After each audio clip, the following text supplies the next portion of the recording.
കഴിഞ്ഞ കുറച്ചു കാലമായി ലോകവ്യാപകമായി ചർച്ച ചെയ്യപ്പെടുന്ന പ്രചരിച്ചുകൊണ്ടിരിക്കുന്ന ഒരു വാക്കാണ് ബിഞ്ച് വാച്ചിങ് അല്ലെങ്കിൽ ബിഞ്ചിങ് അഥവാ മാരത്തോൺ വാച്ചിങ് എന്ന് പറയും. എന്താണ് ശരിക്കും ബിഞ്ച് വാച്ചിങ്?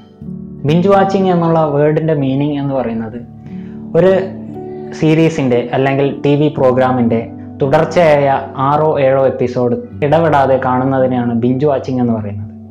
ശരിക്കും നെറ്റ്ഫ്ലിക്സ് 2013 നടത്തിയ ഒരു സർവേ അനുസരിച്ച് 73% ബിഞ്ച് വാച്ചേഴ്സ് പറയുന്നത് ഒരു ദിവസം അല്ലെങ്കിൽ ഒരു നേരത്ത് 2 മുതൽ 6 എപ്പിസോഡ് വരെ അവർ തുടർച്ചയായി ഇരുന്ന് കാണും എന്നുള്ളതാണ്.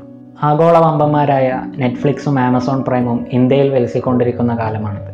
അതോടൊപ്പം തന്നെ ഇന്ത്യൻ വമ്പന്മാരായ സീ5ഉം അതുപോലെ തന്നെ ബൂട്ട് ഒറിജിനൽസും ഇപ്പോൾ വ്യാപകമായി സീരീസുകളും സിനിമകളും ഇറക്കിക്കൊണ്ടിരിക്കുകയാണ്.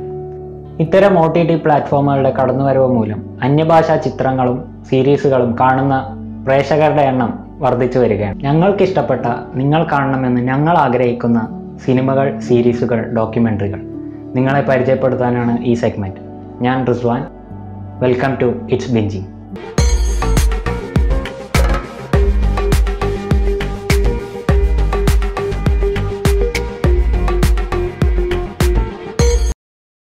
പ്രശസ്ത ആഫ്രിക്കൻ അമേരിക്കൻ ആക്ടിവിസ്റ്റായ മാലിക്കൽ ഷഹബാസ് എന്ന മാൽക്കം എക്സിൻ്റെ ജീവിതകഥയെ ആസ്പദമാക്കി 1992 സ്പൈക്ക് ലീ സംവിധാനം ചെയ്ത ചിത്രമാണ് മാൽക്കം എക്സ്. അലക്സ് ഹെയ്ലി രചിച്ച the autobiography of Malcolm X എന്ന ബുക്കിനെ അടിസ്ഥാനപ്പെടുത്തി സ്പൈക്ക് ലീയും അർണോൾഡ് പേളും സ്ക്രീൻ പ്ലേ നിർവഹിച്ച ചിത്രമാണ് Malcolm X. Denzel Washington, Angela Bassett, Spike Lee തുടങ്ങിയവരാണ് പ്രധാന കഥാപാത്രങ്ങളെ അവതരിപ്പിച്ചിരിക്കുന്നത്. 6 വയസ്സുള്ളപ്പോഴാണ് വംശീയവാദികളുടെ ആക്രമണത്തിൽ മാൽക്കത്തിൻ്റെ അച്ഛൻ മരണപ്പെടുന്നത്. അധികം വൈകാതെ മാനസിക നില തകരാറിലായതിനെ തുടർന്ന് അമ്മയെ മാനസികാശുപത്രിയിലേക്ക് പ്രവേശിപ്പിക്കുന്നു.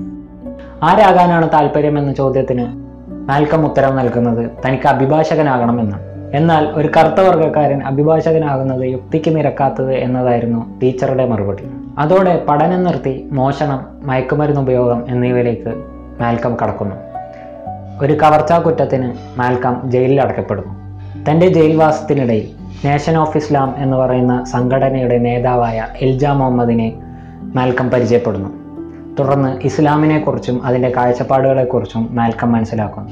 തുടർന്ന് മാൽക്കം ഇസ്ലാം സ്വീകരിക്കുകയും മാലിക്കൽ ഷഹബാസ് എന്ന നാമം സ്വീകരിക്കുകയും ചെയ്തു.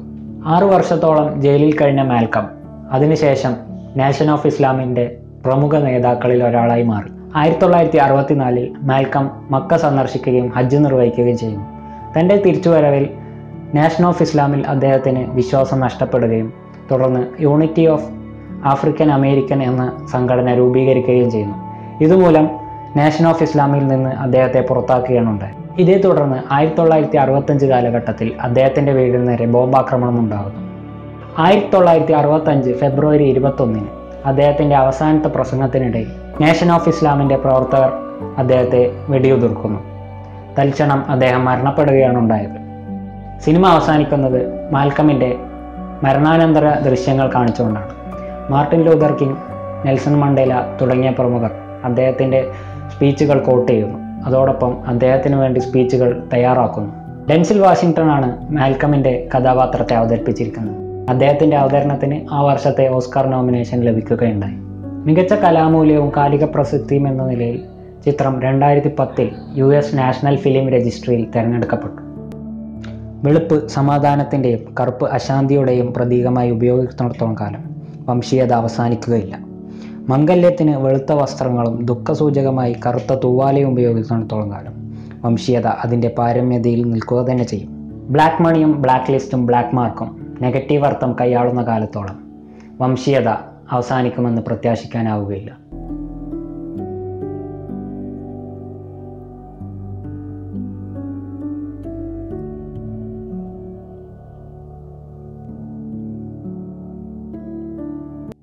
മാറേണ്ടത് പേരല്ല, നമ്മുടെ ചിന്താഗതിയാണ്. ഈ വീഡിയോ നിങ്ങൾക്ക് ഇഷ്ടമായി എന്ന് വിചാരിക്കുന്നു. വിലയേറിയ അഭിപ്രായങ്ങളും വിലയിരുത്തലുകളും കമൻറ്റ് ബോക്സിൽ എഴുതുക. അടുത്ത വീഡിയോയുമായി വരുന്നതുവരെ ബൈ.